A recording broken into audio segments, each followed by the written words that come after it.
Friends, welcome back to the 2022 Princeton Forum on Youth Ministry. We're so grateful for all of you who are here. People undoubtedly will sort of be trickling in the room because it's 8:30. We decided to put our earliest morning on our last day, just as kind of a practical joke for everyone. So I hope you've enjoyed that. We like to mix things up, make you comfortable. And friends, I am so honored to introduce you today to the two leaders who are our final lecturers for this year's forum. Our friend, the Reverend Dr. Amanda Drury, and our new friend, Wendy Puffer.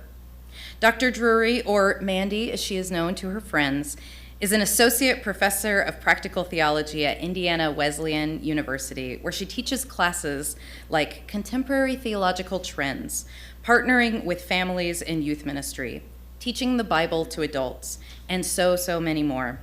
She is a prolific scholar, writer, speaker, and preacher, and it is through one of her sermons preached here at Princeton Theological Seminary at an event we had with the Institute for Youth Ministry that I learned to repeat with emphatic emphasis in the face of those who do distrust God's work in the world in and through young people. You're going to want to jot this down and remember it. There is no Holy Spirit Jr. She is the author of Saying is Believing, The Necessity of Testimony in Adolescent Spiritual Development, and has a forthcoming book that I cannot wait to read, a very timely one. It's titled Testimony and Trauma, Integrating Trauma into the Life of the Church. A fellow Enneagram 4, she is as creative as they come, the director of the Imaginarium, a Lilly Endowment initiative on congregational innovation for youth, and founding director of The Brain Kitchen, an after-school program that cultivates wonder and resilience through the combination of cooking and activities and midline crossing movements for elementary school children in Marion, Indiana. And speaking of Marion, Indiana, Mandy has introduced us to her friend and collaborator, Wendy Puffer, who is the founder and chief design officer at the Marion Design Co., a community-based creative design studio run by a team of both interns and professional designers whose mission is to revive, empower, and propel community forward by creating sustainable design solutions developed through research, design thinking, and collaboration. Wendy is a social designer and a registered interior designer who believes that design can change people's lives. She is passionate about teaching students the importance of faith integration as designers. Wendy's reason for creating these systems it really stems from how she views design as a way to serve people. If you haven't yet, I really want to strongly encourage you to check out her website, mariondesign.co, M-A-R-I-O-N design.co, which will inspire you to dream about what collaboration in community really looks like when people combine their gifts, their needs, and their experiences. Friends, would you please join me in giving a warm welcome to Mandy and Wendy.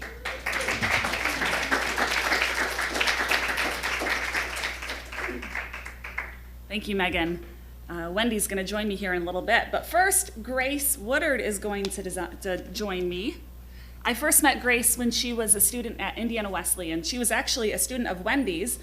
Wendy was an associate professor of art and design, of social design for social impact, all these wonderful things.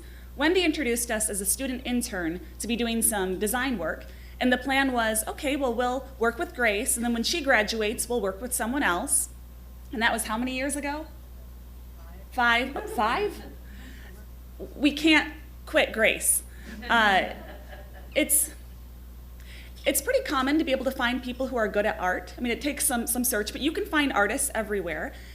It's hard to find artists that also have a theological imagination that you can give a small direction to, and they know the Bible. They are in communication with the Holy Spirit in such a way that they can just infuse life into their work, and that is what Grace does. So the original plan was I was going to hire Grace just to make up a few slides for me. And then I thought, oh, what about if you were the slide? What about if you came up and just drew what it is we're doing? So she's going to be up here this whole time, hopefully adding a little bit of color to the words that we share. and Wendy will be joining me up here momentarily. So thank you so much. I love being back here with all of you in person especially. But when my daughter was 5 years old, her name is Clara, when she was 5, she was convinced that she was dying. I picked her up from kindergarten and she got in the car and she was just very sullen, very morose. If you know Clara, normally she's like chirpy and energetic and always has something to say, and she was quiet and quick to cry. And we could not figure out what was going on. We were asking her questions, looking through her backpack, looking for any clues as to why she was so off. And couldn't come up with anything. Eventually we decided, okay, let's put her to bed, and maybe she just needs a reset button, put her to bed, wake her up on the other side, see how she is. And she woke up the next morning and it was the same thing. Quick to cry, just very sad, very withdrawn. And I'm driving her to school, and right as we are about to pull into the parking lot, this very quiet voice from the back asks, "Mommy, if someone eats paper, does that mean they're going to die?" And knowing where this was headed, I said, oh no, Clara, no, people don't die if they eat paper. Pause. "Clara, honey, did you eat some paper?" And the tears just came, and she said, "Yes!" And she had nibbled off the corner of a little piece of paper at school the day before, and a friend of hers had told her that now she was going to die because people can't eat paper. And Clara had spent the last 18 hours convinced she had some kind of ticking time bomb in her stomach. This was a traumatic experience for Clara. Not for me. I knew her life was never in danger. I didn't have the same level of trauma. And by trauma, I'm going to be pulling from Serene Jones' definition here. So trauma, what she has here, is an event where a person or persons perceive themselves or others as threatened by an external force that seeks to annihilate them, which they are unable to resist and is beyond their capacity to cope. That word perceives is key here. It didn't matter that Clara's life was never in danger. The fact that she thought she was going to die meant that that was traumatic. One of my favorite mantras in youth ministry, this is just a side note, is to assume trauma before drama. When you have a kid that's doing something that you just don't understand, it just makes you roll your eyes. There's probably something there even if you can't see it. Of course, the whole world has been experiencing a kind of trauma the last few years that is more than mere perception. We could, in fact, remove that word trauma and write COVID. COVID, an event where a person or persons perceive themselves or others as threatened by an external force that seeks to annihilate them, which they are unable to resist and is beyond their capacity to cope. Traditional models of youth ministry were not designed for pandemics. Traditional models of youth ministry were not designed for the staggering mental health crises we are seeing among young people. But thankfully, our faith is not in models, but is in a person who is living and active and breathing and has something to say about trauma. The fact that we have a crucifixion right in the center of Holy Week has led many to say that the Christian faith has trauma at its very ground level. So consider this definition one more time. Crucifixion, an event where a person or persons perceive themselves or others as threatened by an external force that seeks to annihilate them, which they are unable to resist and is beyond their capacity to cope. In many ways, the church is not prepared for what we're facing. Though in other ways, it's like our faith has been waiting for this moment, because when we're surrounded by death and uncertainty and despair, the church has something to say. Words of life and death are the mother tongue of the church. Now, when we have the luxury of time and historical distance, it's easy to gloss over the trauma of the crucifixion.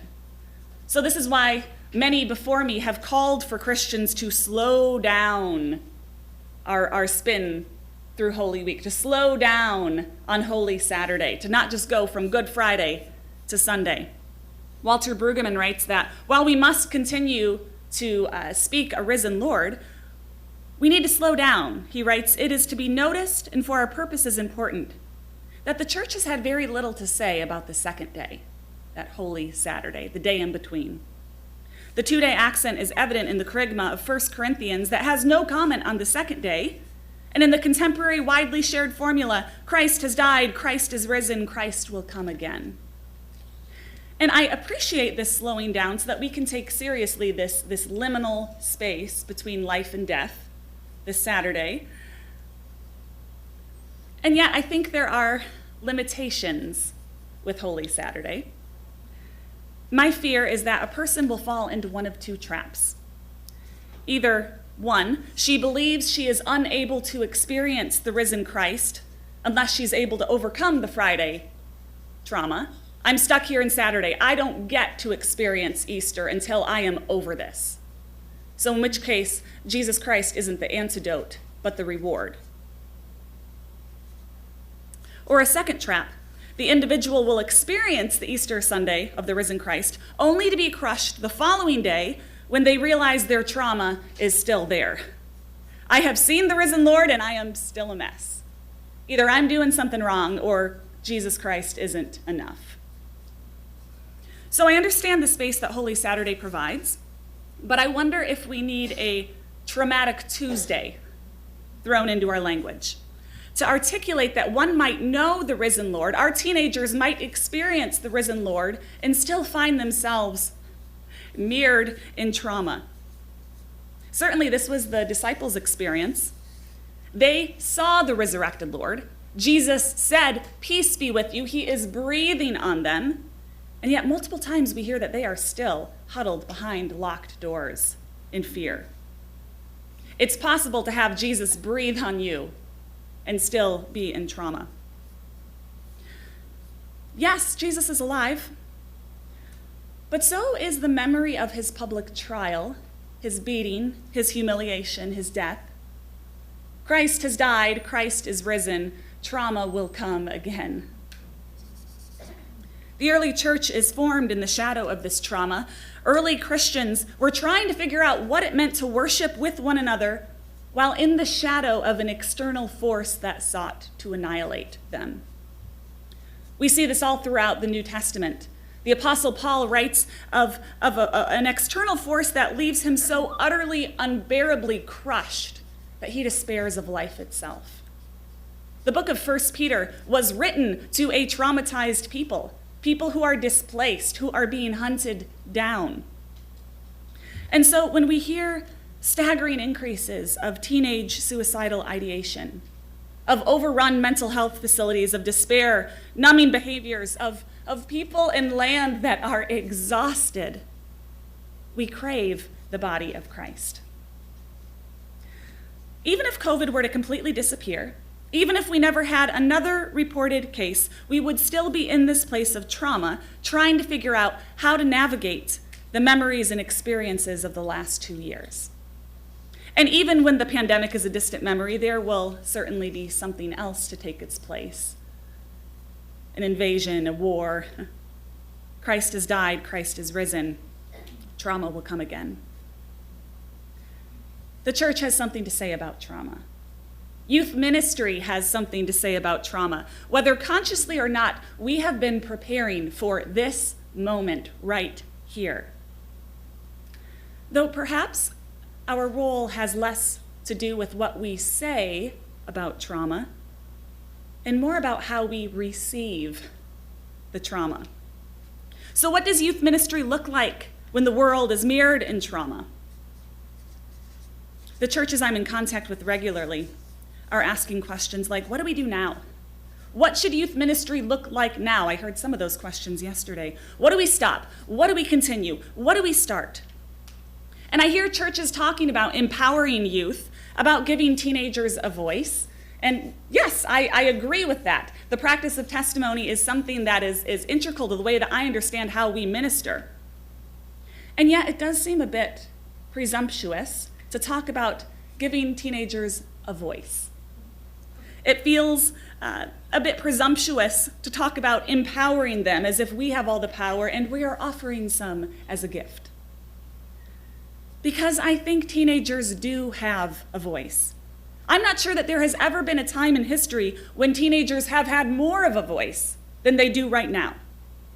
We don't need to give them a voice, they have one. We don't need to give them a platform, they have plenty. And any talk of empowering teenagers just seems silly when you consider that they are the coveted demographic of Fortune 500 companies, marketing, speaking directly to them. They have platforms in which to testify to their trauma, and they do. You don't have to spend too much time on social media to see the pain that is just oozing out from their words. They have voice, they have agency, they have power. But you know what I think they're missing? Recognition. A space where their words can be truly received, where they can be seen, because so often the recognition that teenagers do experience is in the form of likes and views. And you know this, you can have 250 likes and still not feel understood, still wonder if anyone's truly gotten your message. You can have 1,000 views and still not feel seen. We are not missing words, we're missing recognition. So what does it look like for the church to be a space that recognizes teenagers, particularly teenagers experiencing trauma? And here's the question of the day. What does it look like for the church to construct a space in which the words of a teenager can be heard and received and recognized in such a way that these teenagers feel gotten and see Jesus in that recognition? We see this kind of space constructed at the tomb on Easter morning. We see the trauma there is palpable. Mary comes to the tomb. She runs away in fright. John and Peter run to the tomb. Looking frantically around, Mary reappears, and she's confused, and she's weeping, and she is so overcome with trauma, she's repeating the same question to anyone who will listen. They've taken away the body of my Lord. I don't know where they've put him. Tell me where he is. I will go get him. A broken record over and over again. And in her trauma, Mary doesn't even recognize Jesus. She thinks he's the gardener. But Jesus recognizes Mary. He receives her word, he speaks her name, and the recognition that Mary receives opens her eyes to recognize Jesus. This whole scene in John 20, I think, is a very fitting image for youth ministry. Have you noticed how much running is going on? Mary runs from, the disciples are running to, in fact, the writer of John is quick to say, the beloved disciple got there first. It's like this big race between all of them, and then they're running out. And this story reminds me of youth ministry because it highlights for us that unless Jesus shows up, we are just a bunch of people running around. Whatever models of youth ministry emerge over the next few years, the ones with staying power will be the ones that can recognize the teenager. I don't mean recognize as in, oh, hey, there you are. But the kind of recognition that can see and hear and receive words in such a way that a young person says, this person gets me. The kind of recognition where a teenager can hear her name spoken aloud and see Jesus. Because unless Jesus shows up, we're just a bunch of people running around. So what does it look like to construct spaces for recognition in youth ministry? If you will allow me what's going to feel a little bit like a diversion for a moment, I want to tell you a story about a group I was a part of about 10 years ago. Through a strange convergence of events, about 10 years ago, my house became this meeting place for college women who had been abused. And over the course of 2 years, we had 10 women meeting in my living room. And these were all women who were in different forms of therapy, so this was not meant to be a substitute for therapy. But the hope was that these women could come together, could share their stories, and receive recognition. That didn't happen. In fact, the first few months, I was convinced it was a failure. It was awkward. There were all kinds of silences. I was a nervous wreck. We'd ask a question and there would just be crickets. And about 2 months in, I thought, this is not working. I got to shut this down. And then it occurred to me, but they're still showing up. I don't see anything worthwhile going on here, but they are still showing up. And so we had a DTR.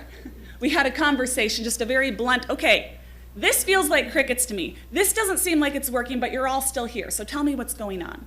What would help this be a space where you felt like you actually could share your stories? And the things that they said surprised me. These were some of the things I heard them say. I wanted to say something, but I figured someone else had something more important to share. I didn't want to take up too much time talking about myself. I like it when you call me by name because then I know you actually want to hear from me.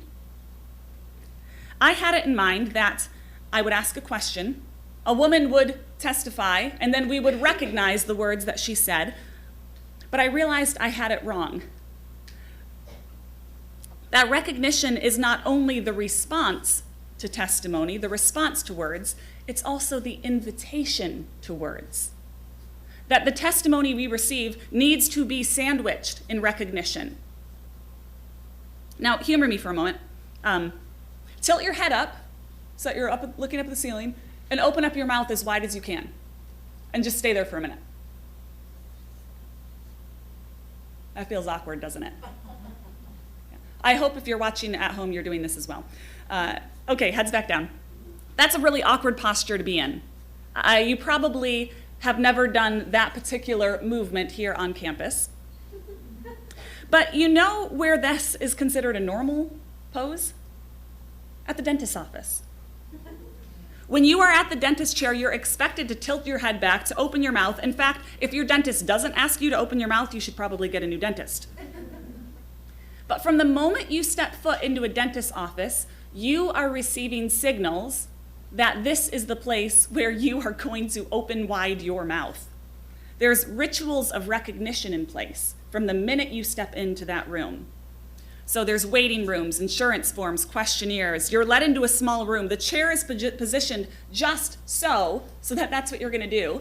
My dentist has pictures on the tiles so that you're drawn to looking up at the ceiling. Every time you enter a dentist's office, you're receiving signals of how to act. There are rites of recognition in place before the doctor even looks inside your mouth. There are rituals of recognition to guide your actions. Every time a teenager steps foot into your space, they're receiving messages about what is expected of them. The physical space itself is telling teenagers how to act. There are rituals of recognition in place that signal to the teenager what is expected to them. In the time that remains, we are going to get really, really, really practical and talk about things like arranging chairs and tables and taking the space that you already have and how can we make this a place of recognition.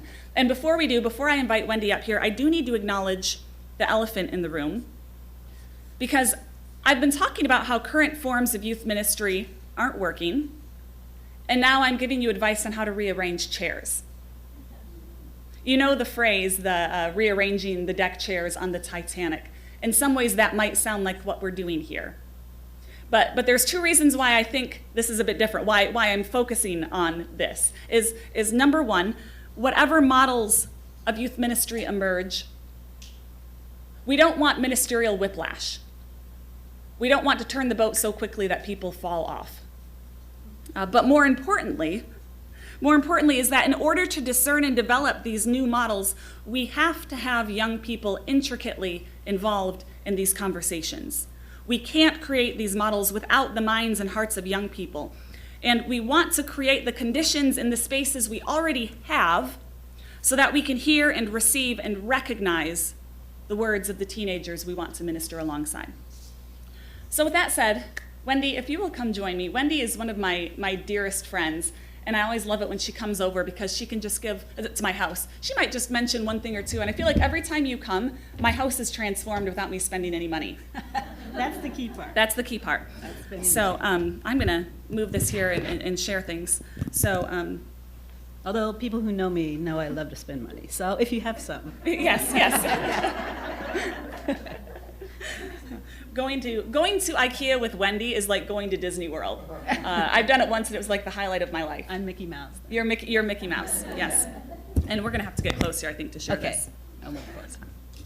So, okay, so you're listening to us talk here about creating spaces for teenagers, and just out of curiosity, what shape is your youth room in? I mean, like the physical shape. Like, just draw it up in the air here. We'll have you draw it in just a moment. Everyone's I love making. it. Oh, there's a lot of They're rectangles here. Very similar. I had the chance to visit the first multi-purpose room in Halle, Germany. I think you should write Halle because that's a great name, Halle. In Halle, Germany, a guy by the name of Franke had this amazing conglomeration of orphans and rich children in this school, this self-perpetuating school, and he wanted to create a room where people could hear the word of the Lord, but also see exhibits of exotic animals. He wanted them to have hymn sings, but also hear public recitations of poetry. And so he said, I want a room where we can do both. And he created this room like that, where all those activities took place. So we've got this. What do we do with this? Right, yeah, I think what is so challenging about the role that you have and the spaces that you're given, and I haven't been to youth group in a long time, my kids are grown adults, so I have no idea what you do during that time. It kind of scares me in some ways. So I respect so much of what you do. But I do know that most of those spaces feel empty, large, maybe bigger or disconnected. And some of you have spaces that you feel like work really well. So we have that wide gamut of situations. I'm curious, how many, raise your hand if you feel like your space works really well for what you do. Okay, there are a couple. All right. Okay. So I saw some of this, but most of you did not raise your hand. And my message to you today is, chances are you have everything you need in that space.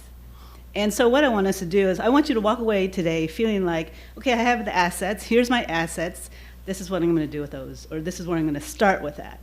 So first of all, I want you to think about how you can't make any mistakes. You just try, right? And you can move things around, right? These things are not like permanent when you start these things. Also, recognize that what we're trying to do is take what's natural and fit it into something that's not natural at all. You know, every person that walks in that door has a need, unique needs. They're all very different.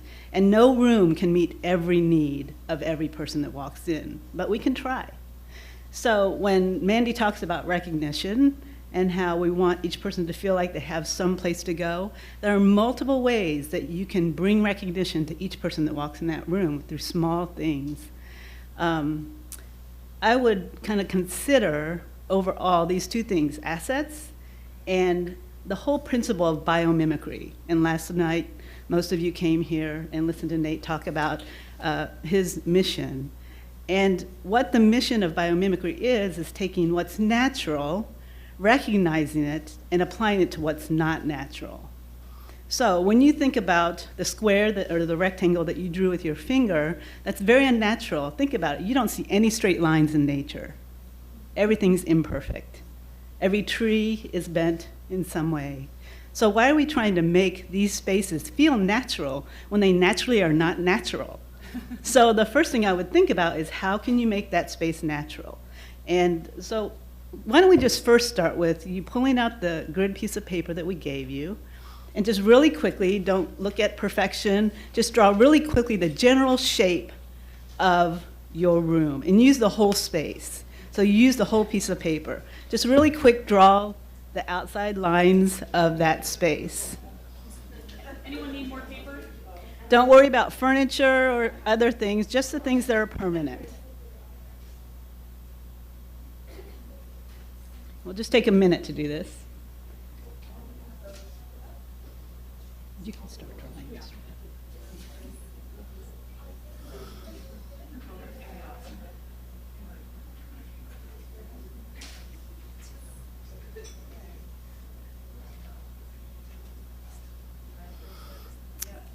Okay, so if yours was a big rectangle or square, you're probably done. Have been waiting, sitting there, waiting for a long time. Now, really quickly, throw in where you enter into the room. So it might be from the outside, it might be from an interior space. Put a door in there, just a quick line.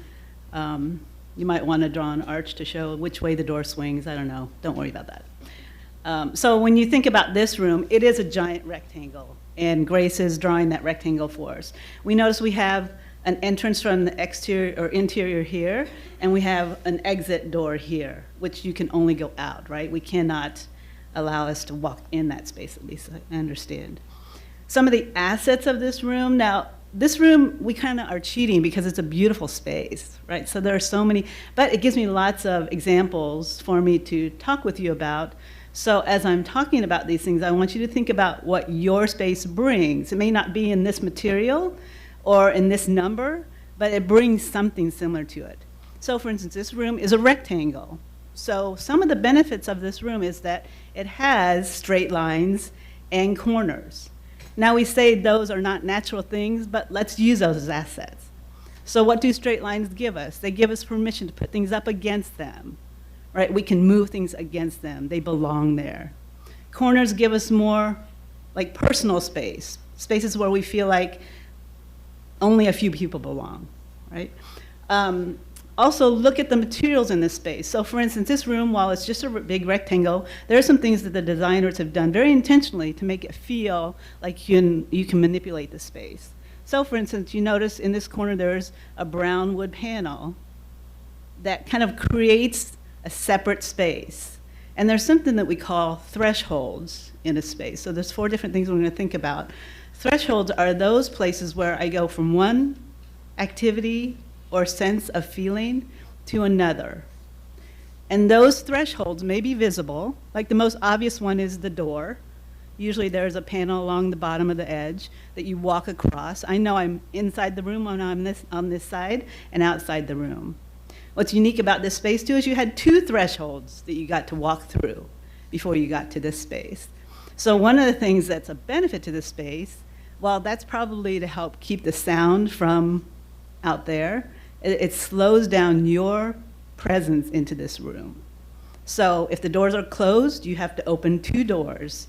While that might feel like a hassle, as an organizer, it's a benefit to you because you can do some things at those doors. So for instance, let's say, in the Asian tradition, you naturally take your shoes off at the door. And what if you started having kids take their shoes off at the door? And so maybe there's like a little symbol there that shows shoes, so everyone knows where they put their shoes. What we did here in this space is we just took 2 things that were already in this room, those 2 coat racks that kind of feel like trees. Herman Miller does a beautiful job with this. And when the doors were both swung open, those were sitting there, propping the doors open, almost acting like people greeting you into the space. So it forced you to walk narrowly into the space, even though you felt like it was a nice, big, open space. So one of the things that nature does is naturally things are darker on the bottom and lighter on the top. So we do that in design, like we put dark colors on the floor, we make the ceilings white. Those things are assets. But when you think about a forest, for instance, the floor is dark, the ground is dark because there's shadow that plays into that. That mid-range isn't just because of the materials in that space, it's also because of the negative space, the space you see between the things. So for instance, in this room, you've got the dark floor that's interrupted by the dark chairs and the people in dark clothing, right? We add color to the space. But at the mid-range, you notice there are things that interrupt that space. Like for instance, the windows are nice and vertical. And in this case, it feels very, very much like a forest because they are like wood, trunks standing there. So when you think about standing in a forest, you can see through eventually to the other side as you're looking across. So in that youth space, think about when you walk in there, someone who doesn't feel safe needs to be able to see everything, but you don't want it to be big, open, and flat.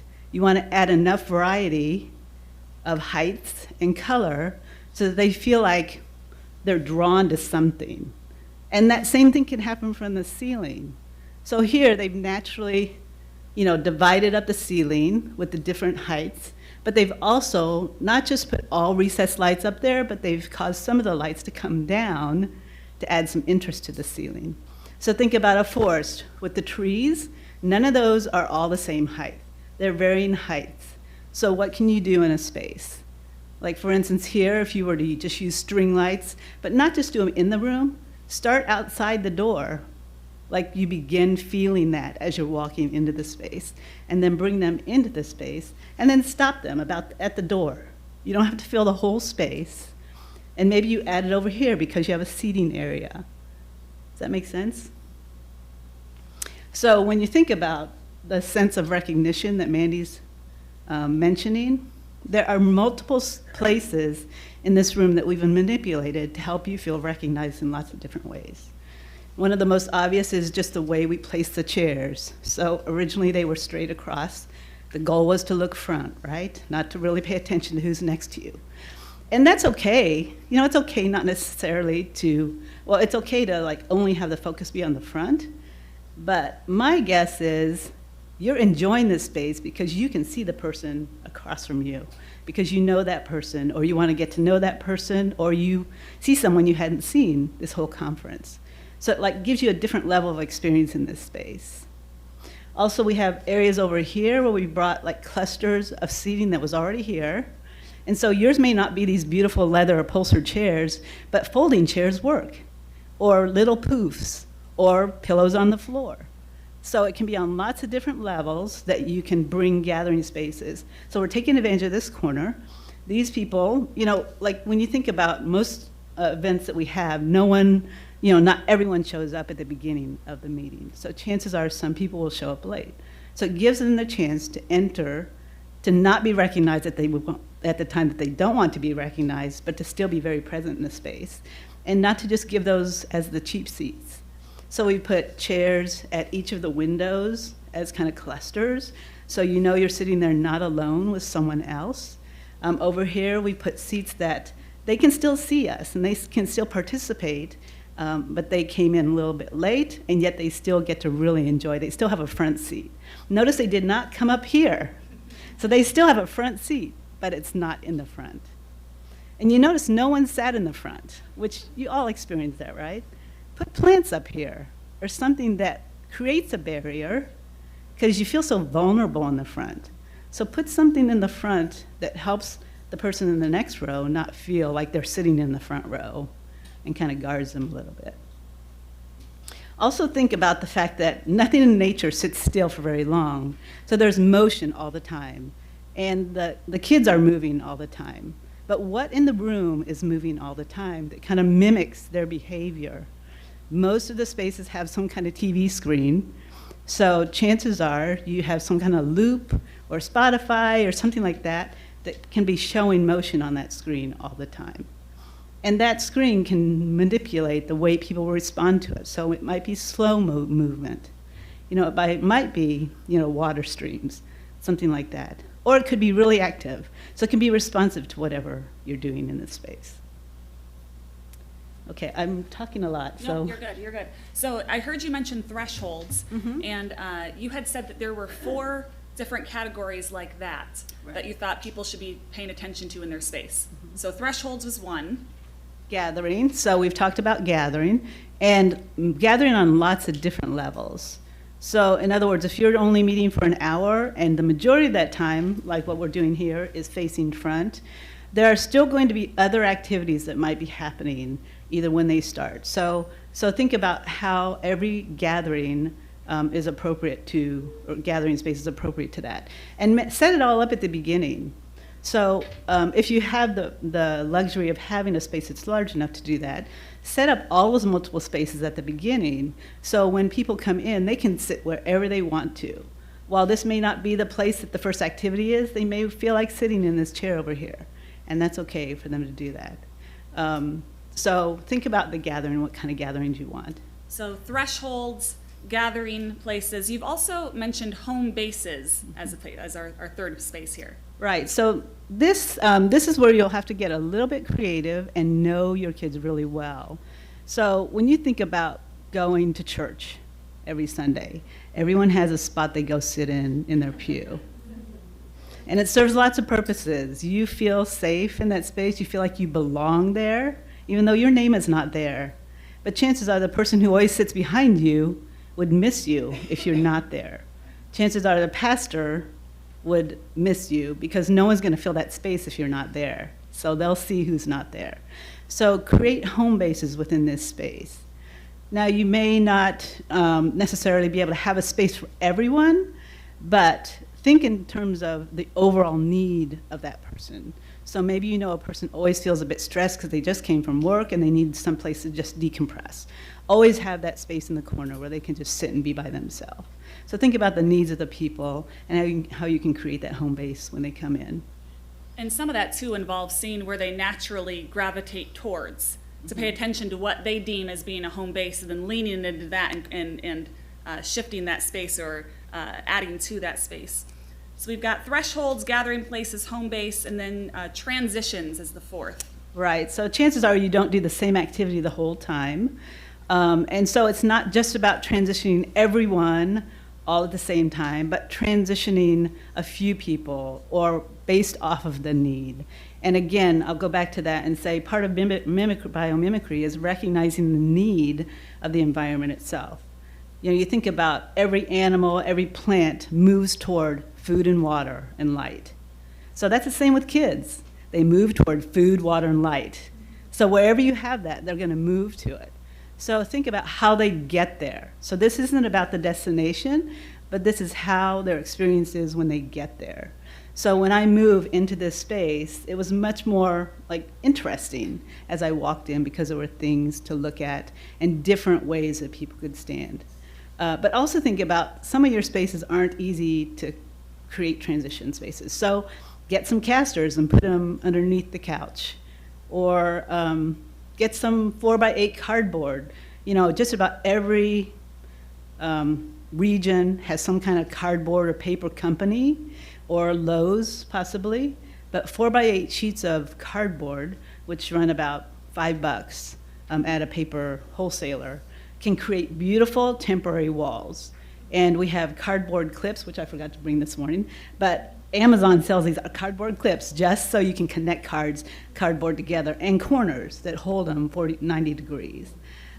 So use cardboard. And that cardboard, because it's so cheap, can be tossed. It can be cut. You can cut windows into it. You can let the students set them up. And they're different every time. You can also create experiences with those. So recently we just did a design thinking session with a group where we created sort of a labyrinth space, and at every intersection that existed, they were prompted to answer a question. So think about how cardboard can become a part of your play space as well. And I especially love that one. One of the youth groups I'm working with right now, the big challenge they were asking about was, we've got this big gym and we have 10 small groups that need to meet. We've got the 7th grade boys that are just loud and obnoxious, and we've got the 11th grade girls that actually want to have deep conversations.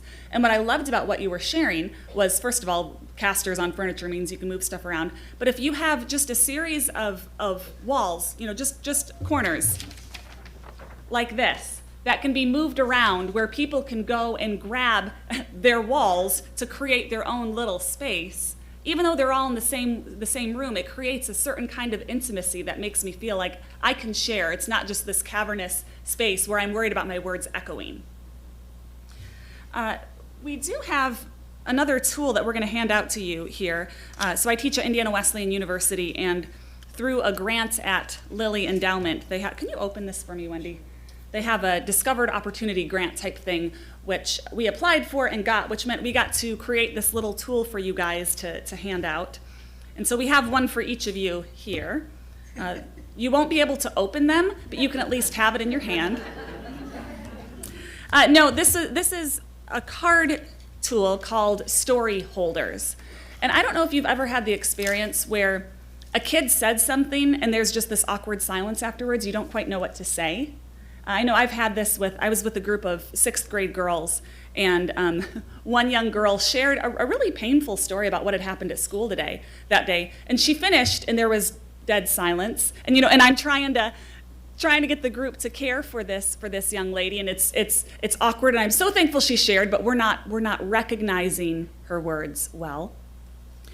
And so what we have here is just a simple tool to help people know how to recognize the words of others. So if Wendy is about to share a testimony, she's going to share some kind of story, she's going to hand these cards out to the people in her group. And each pack here has a set of 4. So I might, okay, Wendy's going to be our storyteller. She might be sharing a testimony. And Wendy's going to hand these cards out. So one is the thanker. So you're going to be asking for someone in your group to listen to this story for things that they can be thankful for. So that at the end of the story, they can say, I am really thankful for, X, Y, or Z. There's the recorder, maybe someone that's just going to jot down notes. There's the God spotter. So a teenager knows their job is to listen to this story and to see if they can identify a spot where maybe God is showing up. The silent prayer. Sometimes it's nice for someone to just have a role that we say is very important, but that allows them to hold back a little bit. There's witness roles, people who are listening and asking questions. There's this connector role, where your job is to listen to connections. Listen to this story and see if it reminds you of another story or a song or something else. And when people have these in their hands, first of all, it gives them something to hold on to, which helps. They know exactly what's going to be asked of them. It gives them a very clear sense of how to recognize a story without prescribing what exactly they need to say. So they're listening very carefully to be able to answer that question. Can I make a suggestion on a space? Yeah, go ahead. So when you think about how you can accommodate this activity in a space, and this can be used for lots of things, in Trafalgar Square, there is what's called the 4th plinth. So if you've ever been there, there are 4 plinths all the way across around this square. What's a plinth? A plinth is something you stand on, like a statue would stand on this thing, or a piece of art would stand on this thing. So usually, yeah, which would be dangerous, so don't do that. But it can be multiple levels. On 3 of those plinths stand military figures. On the 4th plinth, which is a whole project, they decided, because they ran out of money, which we can relate to have artists put work that have messages or meaning or, words to tell the public. And so you see this revolving message on this 4th plinth. So you can use this in the same way and create a 4th plinth in your space. So just create like a little height over here, some little square that a person can stand on, or you can use your cardboard and drop it from the ceiling, like just a little 3x3 piece of cardboard, flat, suspend it over the ceiling, and let the person who's speaking stand under that as the plinth. Thanks, Wendy. We need to pause here for some Q&A, I believe. I think we're at that time. But before we do, I just want to draw your attention back to that John 20 story, this resurrection story. Mary went to the tomb hoping to find a dead body. That was what she wanted to find. That was the height of what she could imagine. This is why she is going to the tomb, to find a dead body. And of course, what she found was something much more than she could even hope for. We have teenagers coming into our spaces for all kinds of reasons. Some of them settling for things far less than what we have to offer. And our prayer as we're working on this, as we're continuing on this conversation, is that you would be able to welcome young people into your space and to speak with them, to interact with them in such a way that they can see Jesus. Let's say thanks.